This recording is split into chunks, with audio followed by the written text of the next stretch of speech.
Okay, cool. Welcome back to the Movie Well Marathon. I'm Andrew. I'm Matt. Heck yeah. And we're doing a fun little holiday marathon thing. Just Yeah. both kind of cool and a little weird, just compared to what we've done so far, because we're doing the same movie, just a different art style every Mm, time. good point. Yeah, That's a good point. it's a little strange. No I hate, think it'll but be it's interesting it'll though. it'll be fun. It'll be fun. Yeah. Yeah. But it's bizarre. We're doing the Grinch. We're doing the Grinch It's the because Grinch. it's How the Grinch perfect. stole Christmas. Indeed, indeed, indeed. Yes, The Grinch, directed by Chuck Jones, of course, written by Dr. Seuss. Narrator. Yeah. This is one of the things I knew, forgot I knew, and then was really excited to learn. Boris Karloff. Okay, cool beans. Um, yeah, I mean, what's to say? It's delightful. I love it. It's Christmassy. It's fun. The narration is very delightful. The intonation and everything. Yeah, It's it's classic. I think that might be my favorite thing about this whole, what do we want to call it? A movie? It's 26 minutes long. Honestly, as a child, I thought it was so oh, much longer. I mm, was shocked when I looked it up and saw that it was only 26 minutes. Um, but I think my favorite thing, honestly, is the sounds, like the sound effects, mm, the sound design, whatever. mhm. Like, I love the sound of the ornaments and the music and the song and the Grinch's voice and all the funny instruments. It's delightful, whimsical, at this point nostalgic. Yeah, I mean the way the audio sounds is definitely nostalgic at this point. Like it's a lower quality than what we're used to, but it to me it kind of adds to the experience. Mm-hmm. Kind of like listening to a record player, you know? Yes, absolutely. Yeah.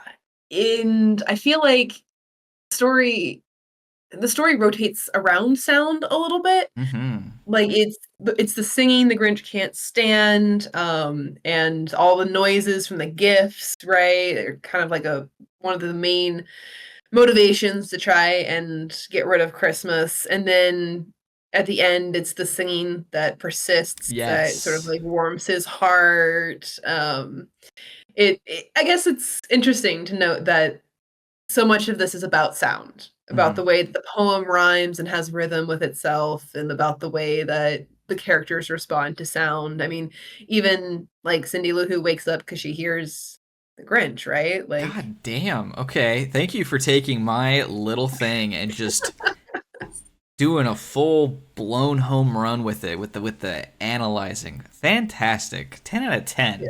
what I do, That's good that's what I stuff. do. I mean, it really is. That's why I have you here.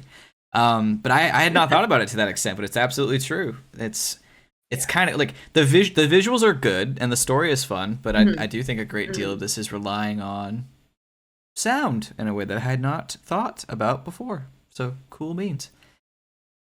Well, what I was thinking about when I was watching it was how it's kind of odd, actually, that Well, when we yeah. talk about adaptations, we don't talk about this one because it's such a unique version of Mm-hmm. the adaptation in the sense that it is so true to the original content that everything that is said is in the original book. I Yeah. mean, it's literally just the guy reading the Grinch story, Mm-hmm. and then they add in some cartoonish shenanigans Mm-hmm. and a couple of songs, and that's the whole thing. Yeah. Um, It's and pretty it good. works so well. It Mm-hmm. works so well. Yeah, the Grinch has definitely captured our pop culture significantly more than the Cat in the Hat or the Lorax or Mhm. Horton, which is interesting since he's like the worst one. It's just that's what's Yeah. appealed to humanity. Even though the end of the story is him becoming a good guy, I don't think that's why everyone loves him so much, which is No, really it's funny. true. Yeah, People only kids like the Grinch because he's so contrary to what they know, uh and that's huh. fun for kids. And And we like the adults Grinch like the because he's Grinch us. yeah, because I relate to him now. I Yeah. don't wanna hear kids slamming things I know. around early in the I know. morning. I felt so old watching it this time too because Boris was listing off all the things that the Grinch hates, and I was like, motherfucker, me too. Just like, well, shit, man, I'm the Grinch now. But I had another thought though. while during the opening, and the Grinch was thinking of all the things that he couldn't stand, the things that were so annoying and terrible, I was like, first of all, that is everyone now. I saw a TikTok today of like when there's only one person in the friend group that has a kid, so they all just get her things that make noise, and it was like a drum set, and the parents were like, "You son of a bitch," and I was like, "That's Evil. this is the Grinch. That's the thing he's complaining about." But what I thought about though, seriously, was everything that he is listing as a thing that is a bad, annoying, troublesome thing is an instrument or a game. The children of Mm-hmm. Whoville are engaging in art and play, and Mm. today, so Mm. many parents would give their left foot for that to be what kids do on Christmas. Because now, Wow. they do the same joke in a way in Violent Night, where Santa is going into his bag trying to find like a baseball bat to beat up some guys, and it's just Switch game, Switch game, Switch game, PS4 game, Switch game. It's like, and I'm not trying to hate on video games. I love video games, but there is a significant amount of the Grinch being the first real episode of Black Mirror, like before they even knew it, because because that's if you showed up to to a great big family Christmas and you're grandpa and you got everyone an instrument or a game.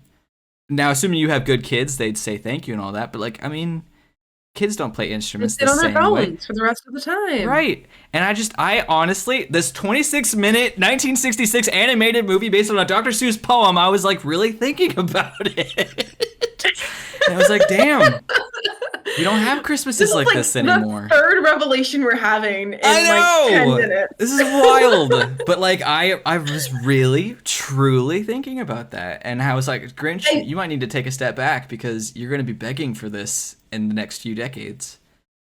it's actually such a great point because the Whoville kids are so representative of just like careless childhood. Yeah. Like, you have no idea how annoying you're being. You're just doing some things. Mm-hmm. You're playing an instrument, you're riding your bike, you're, messing around. Mm-hmm. And that's what childhood is like supposed to be, or at least it's what it has been for generations. Mm-hmm. And Now it's tablets. now, well, and the reason it's tablets is because parents were tired of the noise. Yeah. They get tired of their kids being up and doing things because it Mm-hmm. means they have to pay attention. And like obviously there are other things going on. It's not like we're all Right, bad right. parents here, but the solution to calm your kid down is often to put them in front of a screen. Mm-hmm.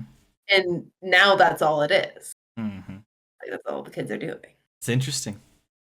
Taking away lessons from the Grinch. I don't That's not what was intended, but it's there. It is, yeah. But I was like simultaneously though in both those states of mind of like, wow, we don't do this anymore, and it'd be really cool if we did this again. And at the same time, I was like, yeah, fuck them kids because it's so obnoxious.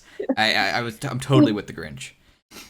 I mean, I think they make the sounds obnoxious on purpose too. Like, I think you as an audience member are kind of supposed to sympathize with the Grinch at least a little bit Yeah. because they're being like they spend so much time on the music and the sound editing, making Mm-hmm. sure everything goes a certain way, and the noises the kids are making are annoying. It's Yeah. like I asynchronous rhythms right. and The honking sounds. The third layer to that, though, as we already discussed, is I just find that whole sequence nostalgic and whimsical now. Like every sound effect, Oh I yeah. just love it. So I don't know. I'm very much what's that character's name in Great Gatsby? I'm very much within and without in the opening of the Grinch.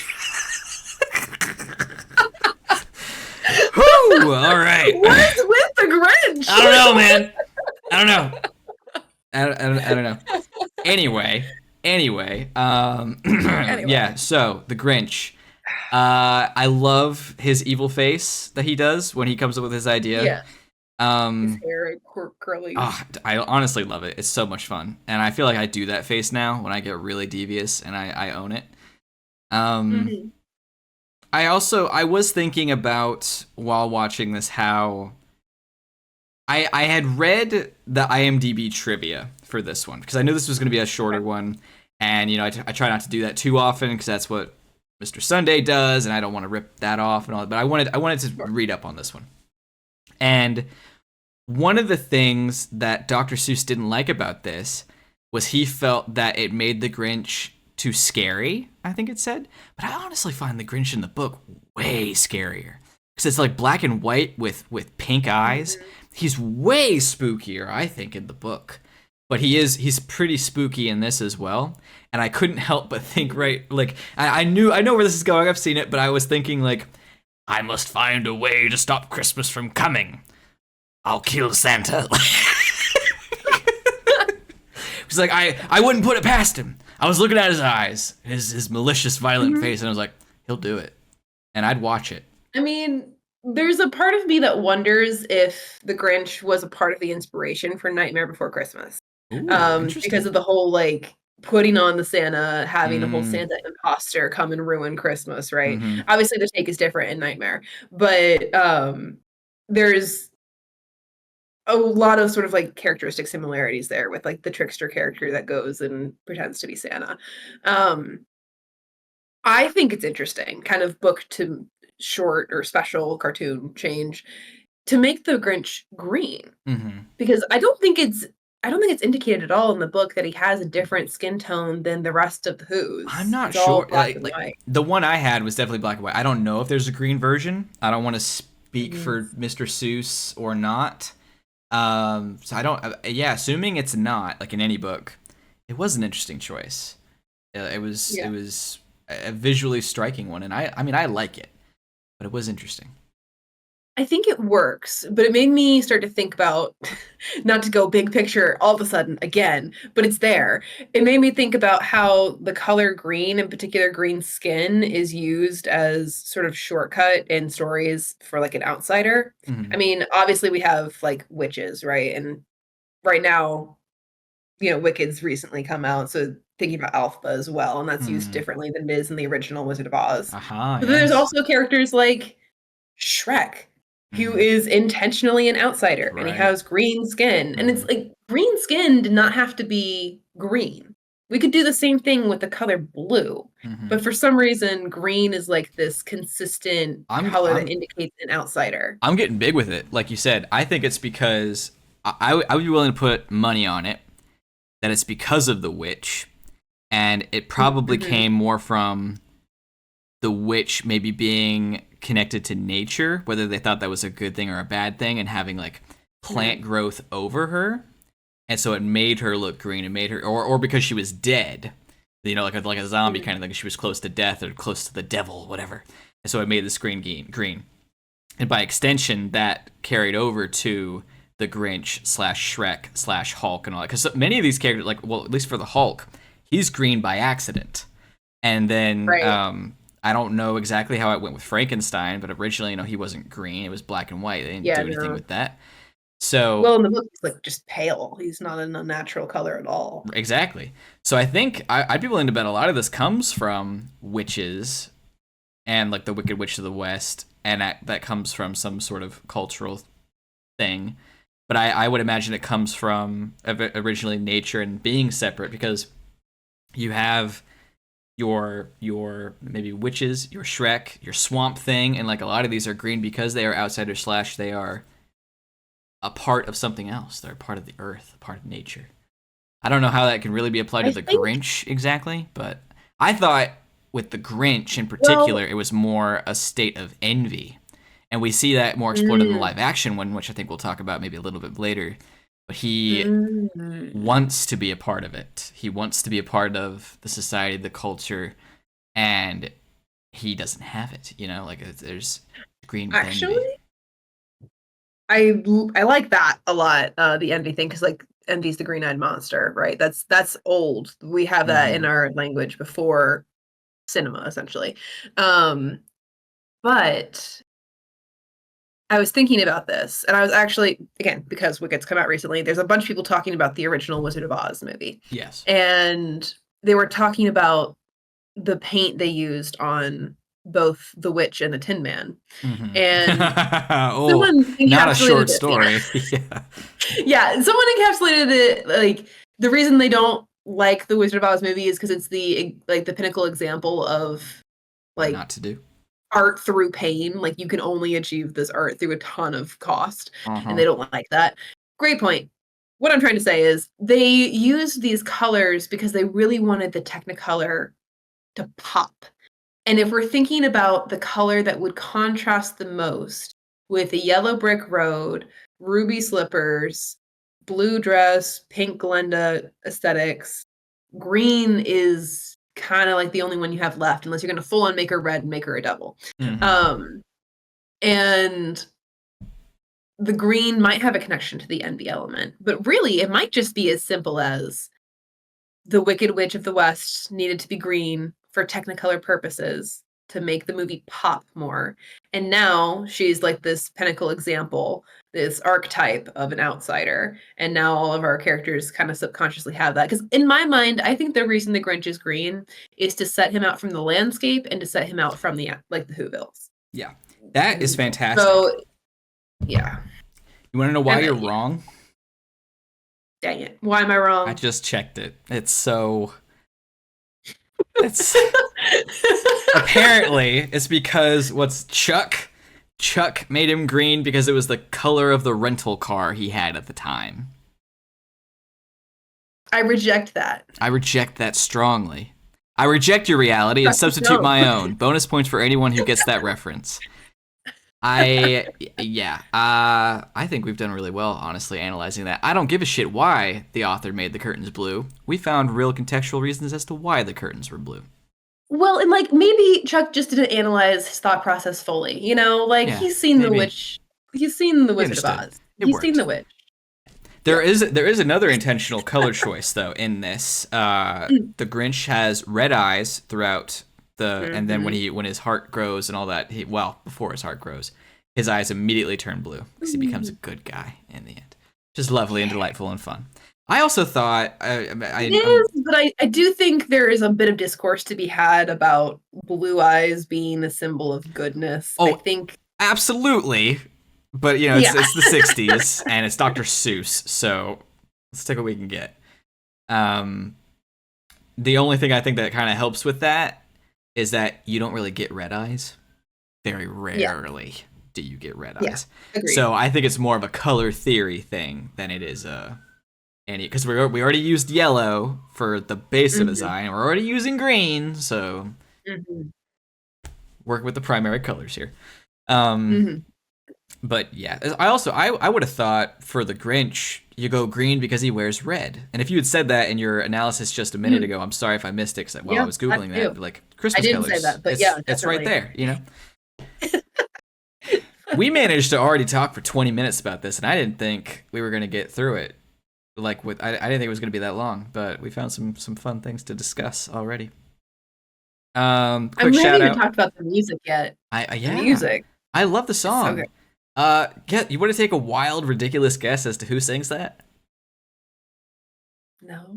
I don't know his name. I should look it up, but I'm not gonna. The original Tony the Tiger, who says they're great. It's the same guy. You could hear it once you know it. Oh yeah. The song is fantastic. I think it's again kind of encapsulating everything that's in like the Grinch and why people love it. It's all in that song too. The kind of fun of being like, look at this terrible example of a festive human being, and everyone having fun with that because we know at the end it works out, right? So it's a villain song, but you're also like sympathizing and also sort of making fun of him.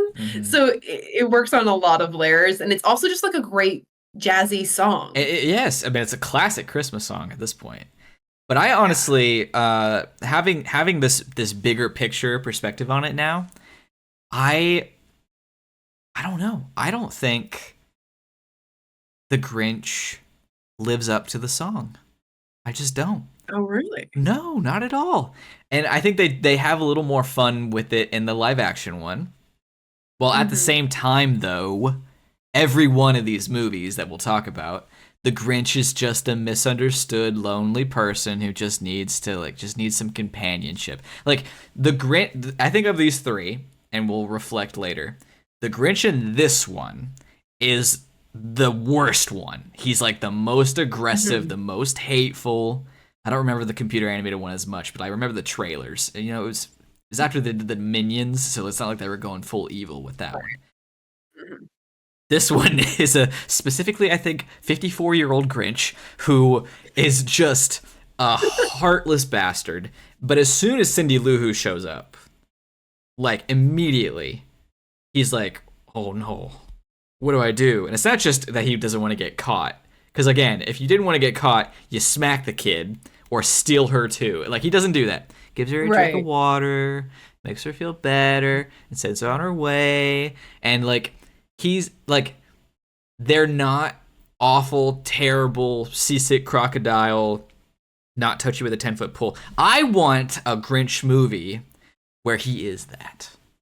I want a An monster actual Grinch. menace. But like, see, I honestly feel like, especially in the days that we were in now, with those weird Winnie the Pooh horror movies, give me a horror movie with the Grinch.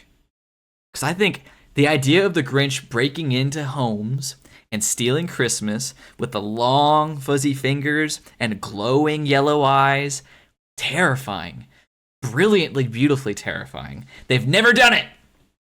They have some fun with the Jim Carrey one, and we'll talk about it more. Like You he's do, pretty yeah. spooky and it is fun, but like Mhm. that is primarily a comedy, rightly so in that particular case. I genuinely think you could make a really good, not just a campy one, a good Grinch horror movie and draw more inspiration from the animated one or the book even. Like if you wanted to go full source material, white Right. fur, pink eyes, like go Yeah. spooky with it. I think you could do it.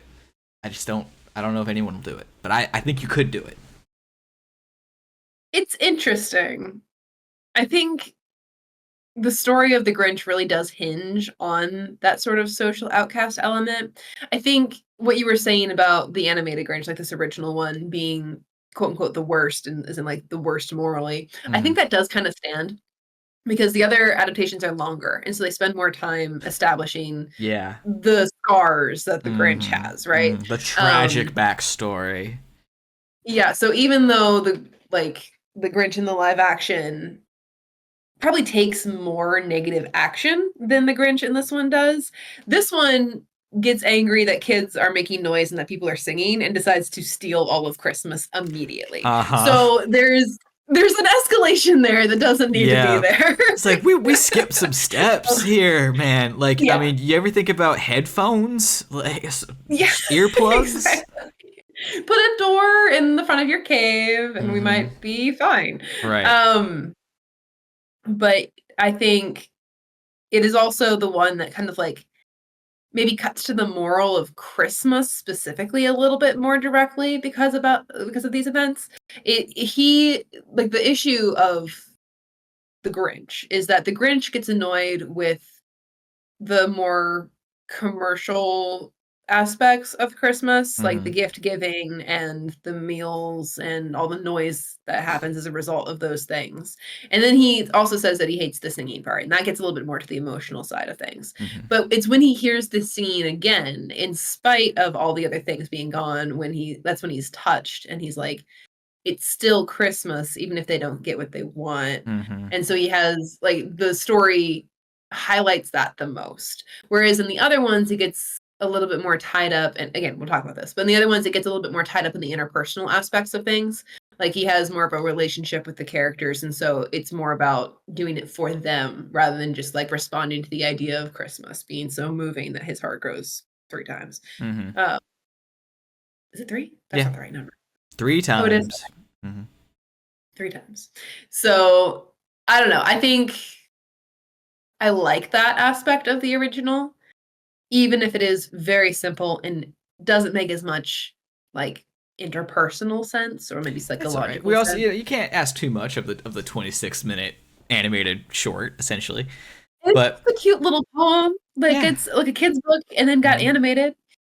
Yeah. I mean, it's good. It's good stuff. It's fun. I'm daydreaming about I think what could be done, because at this point they've done everything else with it. I think I was gonna there's say, potential for other things. You know. do you think he realized he was writing a hit when he wrote The Grinch? Uh, I don't know where he was in his career at the time. Probably. Maybe. I mean, there's a lot of very successful Dr. Seuss books out there, There right? are. But nothing is so. I mean, it's like Rudolph the Red-Nosed Reindeer and The Grinch and Frosty the Snowman are Yeah. all on the same Yeah. playing field, right? Everybody knows all three of them, and all of It's them come up to mind with Christmas. it's interesting that the ones that really stand out the most now are the Grinch because it's a holiday classic, and the Lorax because it became a meme. Yeah. Like people know of the Cat in the Hat. That's I think you could probably argue Mhm. that's the most successful one or the most popular one. Sure. Hmm. Maybe under the Grinch, of course. But like, no one gives a shit about Horton Hears a Who. I can't. I mean, I know of other ones like Places You'll Go and that turtle one. There was a guy on TikTok who was rapping the Dr. Seuss books. Honestly, kicked ass. It was really good. I don't know what his name is. I'm It's sorry. because Dr. Seuss writes really solid poetry. He Not like does. world-changing poetry, but like the rhyme and the rhythm are so consistently tight that it's Yeah. great to listen to. Anyway, Yeah. No. continue. A quick pause just on that because you're not wrong. But quick pause. I don't remember specifically what it was. I just remember when it came about that Dr. Seuss wasn't like the best dude ever. So we're not gonna suck his dick too hard, but we will acknowledge where there are strengths and there are character flaws, to put it Yeah, kindly, yeah. that we are It, aware it might be of. worth mentioning that We're I'm aware. pretty big on analyzing the art Yes. and then considering Right. the artist. Yes. Yes. And I think that's what we're doing in this case. Anyway, back to what we were saying. Um, yes, the writing is successful. I was a big fan as a child of Green Eggs and Ham and Fox and Mhm. Socks. Okay. Those were fun ones. So it is funny What's the that one about a creature being in the basement? That's the one I read the oh god, most. I don't know. I I don't got think I had something in that my one. basement. Or is it something in the cellar? Maybe like a yeller in the cellar or something like that? I don't Let me know. look that up. I don't know. I don't know. I didn't have them all. I had a few. But yeah, it's definitely Grinch and Lorax who have at least so far stood the test of time. And good for the Lorax. I liked that movie. But anyway, yes, I mean eventually he gets to the town. He's stealing stuff, and I love that sequence of him stealing Christmas. It's very fun, and again, the sound effects are cool, and seeing the toys are enjoyable.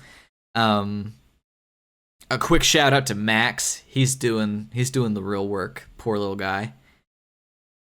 He deserves so much better. I don't like the funny thing to me is the Grinch is like this lonely dude, right? Mm-hmm. And if you're thinking about him psychologically, that's the issue. But they had to give him a dog so they could make reindeer jokes. Uh So huh. he's this single 56-year-old green furred person living in a mountain with a dog. With the dog, because it's probably more to appeal to kids. But yeah. I mean, if he's gonna steal Christmas, he has to have a sleigh. He has to put on the whole Santa Claus getup. He's got to have something to pull his sleigh. He's Mm-hmm. not gonna find a deer in Whoville. I think the dog was for the reindeer joke, Well, I don't almost know. exclusively. I don't know if The Grinch is one book or if there are others, because as you found out, there are other Grinch stories that exist that I wasn't fully aware of. Clearly not written by Dr. Seuss, but there was like my version of The Grinch just ended, and I was like, good, that was solid. I'm glad I watched that. And then we changed and there was more and there was a Grinch waking up having a good day in a castle and I got very confused, but I don't think it was written by Dr. Seuss. Yeah, I don't know. I know Cat in the Hat had multiple books. Maybe The Grinch did too. And then it was How the Grinch Stole Christmas was like the fifth book, and that's the one that blew up. I don't have a clue. It was before my time. There is one on how the Grinch lost Christmas. That's interesting. The rest of them seem to be written in response to the popularity of the character and Mm. not original Seuss So book. he was originally stealing Christmas. Noted. Yeah, I think so. Good for him. Right off the bat. doing cool stuff. I mean that for the Grinch, not Dr. Seuss.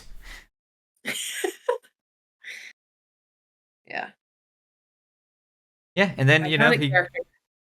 and then he gets up on the mountain and he doesn't dump the stuff, and yeah, very cute, very sweet, very fun, super strong, love it. There are going to be a couple of things I already know I'm going to say about the live action regarding Mhm. um like the Who's and their approach to Christmas and the Grinch's super strength.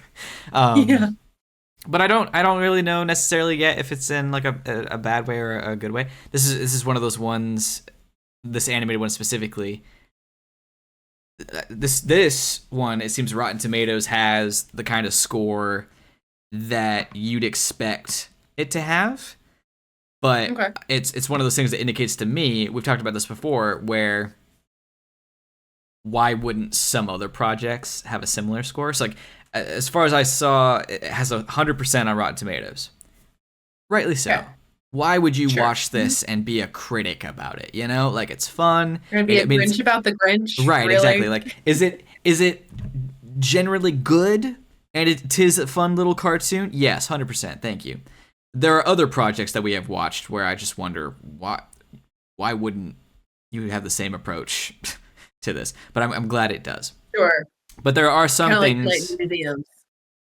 Well, I was thinking more Nightmare Before Christmas. I think it's a similar Mm, vibe to this. okay. Um, but Night at the I think Museum, there's yes, more to be respect for confused Night at the by. Museum. Yeah. I think there's more to be confused by in Nightmare Before Christmas, which probably affects the ratings. Mm, I suppose that's fair.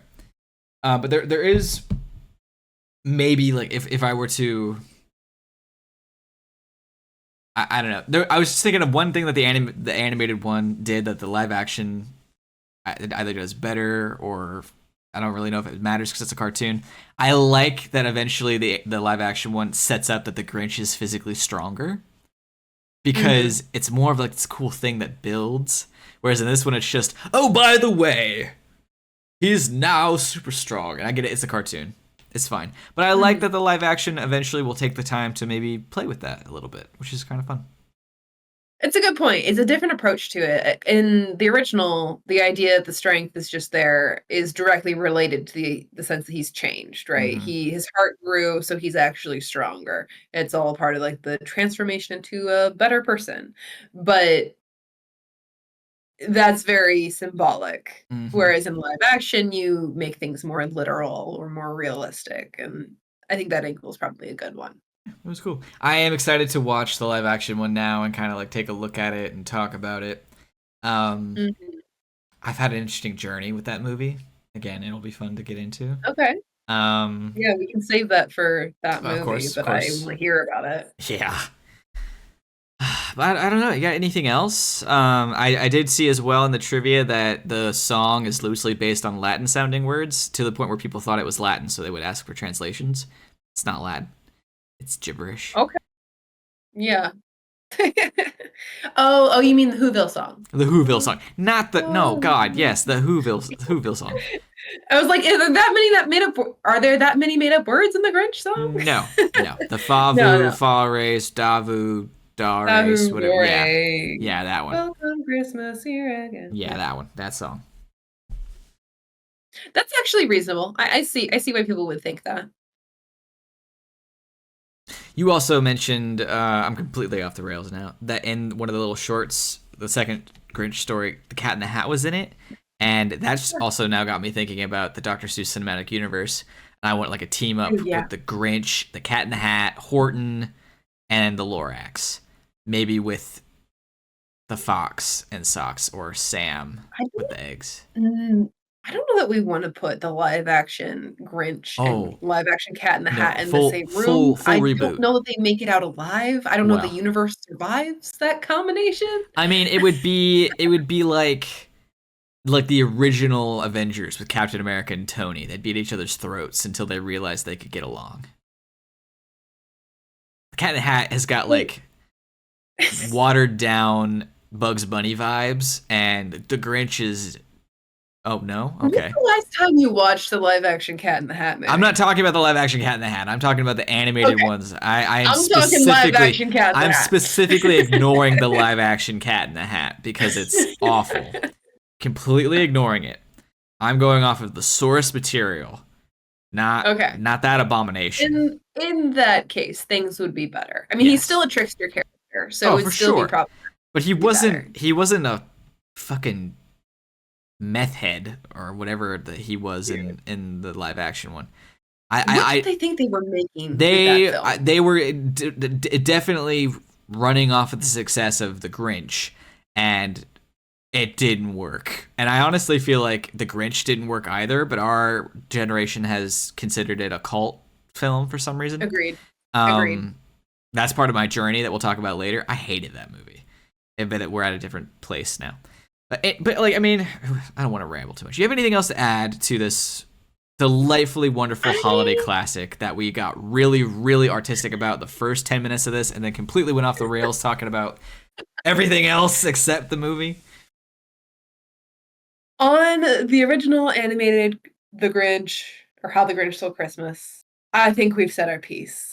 I think there's plenty, like kind of as we demonstrated, surprisingly, there's a lot to talk about with it, Mm-hmm. but it's also just like super simple. Mm-hmm. We probably talked for longer than we needed to. But Tis a whale. A tis a Christmas whale. whale. Green for some reason. Great. Well, because of rental cars. Yeah, apparently. Yeah. If I had a nickel for every time Boris Karloff played a character that was originally black and white and then was made green later, I'd have at the very least 2 nickels. For all I know, there's another character. I don't know every character that man played. But You thought anyway, about how weird that statement is? Like the original idiom being like if I had a nickel or dollar every time this happened, I'd be rich, I'd be right? rich. But now it's used Nelson to Easton Forever indicate. completely hijacked Uh huh. it. Uh huh. Love it. We're so off the rails. Anyway, thanks for Yeah, listening. We'll be back next week for the live action Jim Carrey one. And then we'll be rounding out this lovely little marathon with the Benedict Cumberbatch computer animated one. we'll Yeah, see. that'll be fun. All right, bye. Bye.